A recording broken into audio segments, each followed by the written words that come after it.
In 1996 at St. Aloysius Hospital in Pennsylvania, a patient suffers a seizure and is treated immediately. Not much can be done and nurse Charles Cullen, the one that alerted the emergency, just stares at the patient in silence. 7 years later at Parkfield Memorial Hospital in New Jersey, nurse Amy Luffren treats Anna Martinez, an elderly woman with an adverse reaction to amoxicillin, who tells her that she has been married to her husband for only 3 years. Amy is sympathetic that the husband can't stay to take care of his wife on the night shift, so she tells him she'll let him stay there for the night if he can keep it in secret. After a while, Amy is called by her boss, who scolds her for doing this, claiming that the hospital is not a hotel where people can stay freely.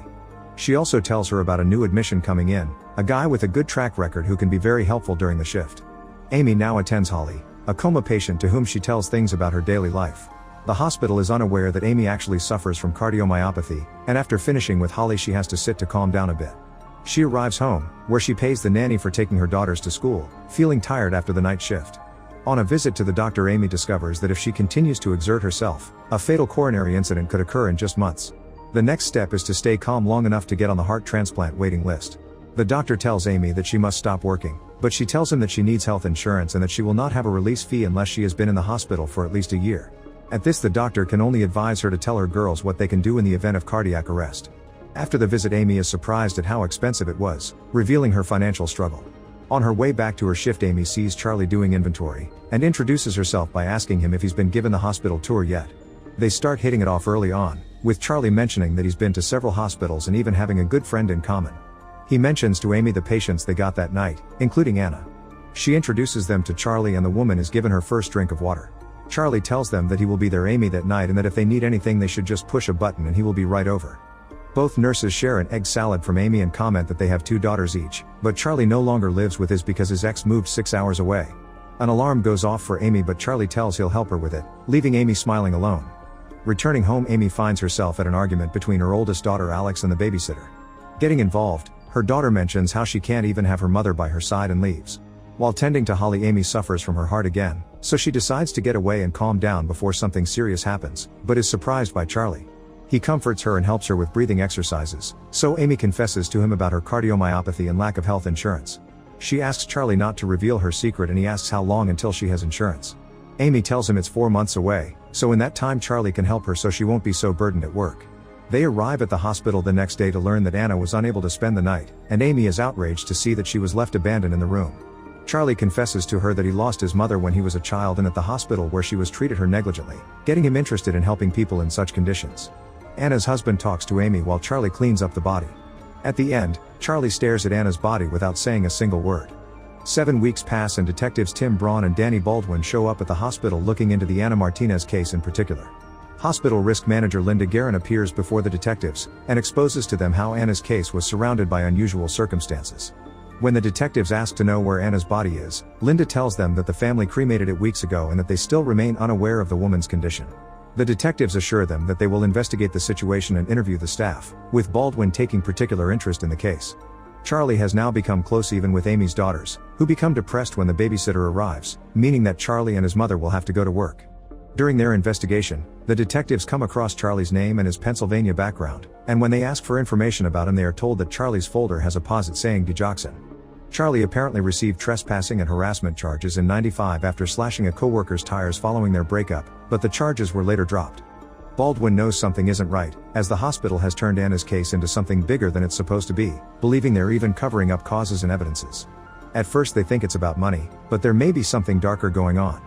The hospital board calls the entire staff to a meeting to tell them how the police are investigating a particular case involving one of their patients. The hospital's attorney, Mr. Beatty, tells the staff that he will be interviewing everyone and that patient discretion should be the #1 priority. If anyone decides to talk to the police without having someone from the hospital's administrative staff present, they may even lose their job. Baldwin and Braun talk to the prosecutor, who tells them that Linda should be present at the interviews and that they should not specifically ask about medications, something the detectives are not happy about. Baldwin doesn't understand why they should investigate something that the hospital keeps so confidential, but the prosecutor tells them they should still do it. Amy is seen by Linda and the detectives for the interview, confessing that Anna was her patient and that her loss was also very sudden.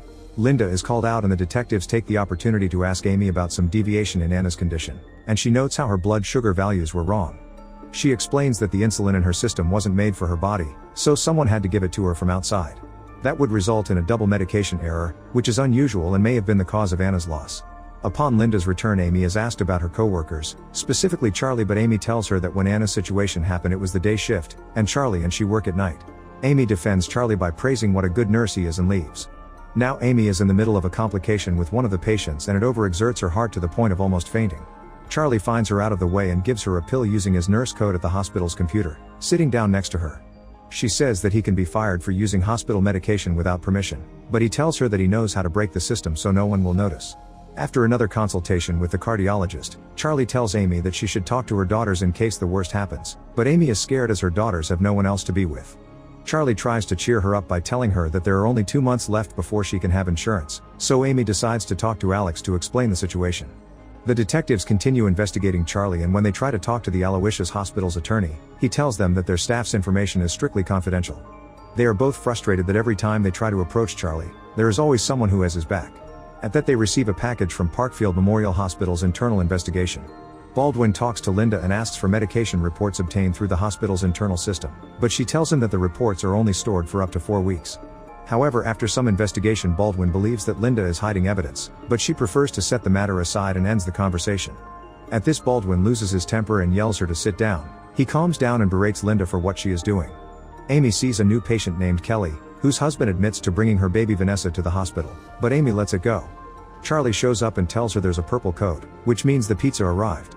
Charlie tells Amy more about his crazy ex-wife, who tries to turn his daughters against him. Detective Baldwin tells his partner that he had access to Anna Martinez's medication records and noticed how there was not only insulin on it, but digoxin as well. At that, his boss appears and mentions how they are both banned from the case because of Baldwin's behavior toward Linda. When the detectives complain, their boss tells them that since they don't have a body to investigate, they simply don't have enough evidence to proceed. Amy sees that Kelly can't remember her own baby's name, so she begins to notice that Kelly is starting to faint. She calls Kelly's husband to come as soon as possible, notifying him of the unexpected. While checking the patient's condition, Amy sees that Kelly has insulin in her system, rushing to attend to her as she convulses. Unfortunately, when her husband arrives, Amy gives him the bad news, and he gives her baby Vanessa so he can see Kelly one last time. The next morning, the detectives show up at Amy's house, and she tells them right away that she has nothing to do with Kelly's case. They are puzzled as they don't know what she is talking about, so they deduce that there was another victim. Amy knows she screwed it up and they start asking her whether Charlie was involved. They tell her that Charlie has been to 9 different hospitals and that no one wants to talk about him, so he is their prime suspect. They give Amy their card and leave, asking her to contact if anything happens. Amy becomes suspicious, so she meets with Lori Lucas, the mutual friend she has with Charlie. She asks Lori about him and her friend becomes concerned, mentioning that there was a rumor that Charlie had overdosed a patient, giving extra insulin. She tells Amy about how they used to have several calls each night, but after Charlie left, it was down to just 1 call a month. This disturbs Amy, who goes to the hospital's storerooms and discovers how the 4th bags have indeed been altered. Upon discovering this, she faints and is taken to the ED, where she is cared for by Charlie. She asks to leave and Charlie drives her home, insisting that he can stay at her house if necessary. Amy tries to rush home, but Charlie doesn't let her get out of the car so easily, reminding her that she is only a month away from getting insurance. They say goodbye, and the next day she goes to tell the detectives what happened off the record. They ask her if the digoxin can be in the 4th bags undetected, and Amy tells them that it can, being able to fulminate a person even within a day of difference. When they show Amy the drug log in the internal system, she is surprised to see how little information there is, revealing that since it is a machine, every record is stored from its very start. She offers to withdraw Charlie's records so that she can get the evidence from Anna's case.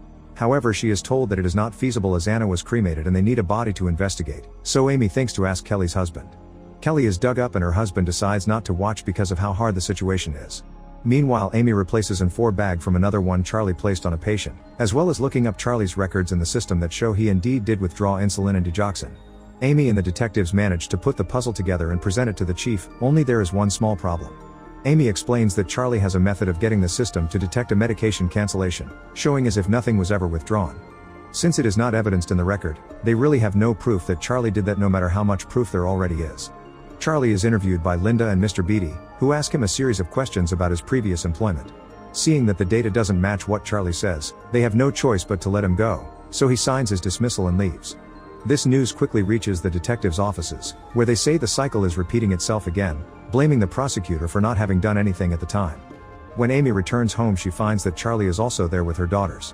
She tells the girls to go to their room right away so she can talk to Charlie, who tells her that he feels bad about all the misfortunes that have been happening in his life. He offers to keep helping her even if it means babysitting the girls, but she tells him she'd rather have some time alone with her daughters because of the tense family situation they've had lately. Charlie takes it surprisingly well by emphasizing what a good mother Amy is. He tells her that everything will be fine and leaves, with Amy sitting down to cry alone. The next day Amy calls Charlie from the detective station with a recorded call and apologizes for her behavior the day before. The two arrange to meet for lunch on Saturday, where she will be wired to track everything. Upon arrival Amy learns that Charlie will be starting a new job at Elmsworth Hospital and he tells her he doesn't want to talk about what happened in Parkfield. She asks him if it's because the rumors going around are in fact true, and when she tries to grab him for support Charlie abruptly pulls his hand away. Charlie tries to change the subject but Amy won't let him, looking for a confession from him. He just walks away saying he has to go to his new job, without being able to conclude with a confession. The detectives show up and tell Amy that they will try to triangulate Charlie on the way to Elmsworth, which they manage to do so they can arrest him. During their interrogation they question Charlie about his medical malpractice, noting that he only did what he did to women, perhaps relating it to his ex-wife or his mother. Charlie breaks down and refuses to continue the conversation, presenting a nervous tic that becomes increasingly violent, demonstrating his poor mental stability. Baldwin tells Amy that in light of not being able to get a statement, they are forced to release Charlie. Amy goes to visit Charlie in the interrogation room, noticing him upset. Charlie asks her to leave, but instead she gives him her sweater and reminds him how fond she was of him for all the support he gave her. He tells her that this was what he always wanted to do and when asking what to do now she tells him to tell the truth, but he just says he already did. She asks him to at least give her the names of the people affected throughout his work and he starts reciting some names. When Amy questions him why he did that, Charlie just says that it's because they never stopped him. The film concludes by showing that the real Charles Cullen pleaded guilty to 29 cases to avoid the heaviest sentence, but it's believed that the number of his victims may well scale up to 400 patients. To this day he has yet to explain the reasons why he did so, and won't be eligible for parole until 2403. While Amy was able to have her heart transplant and currently lives with her daughters and grandchildren in Florida, keeping her job as a good nurse.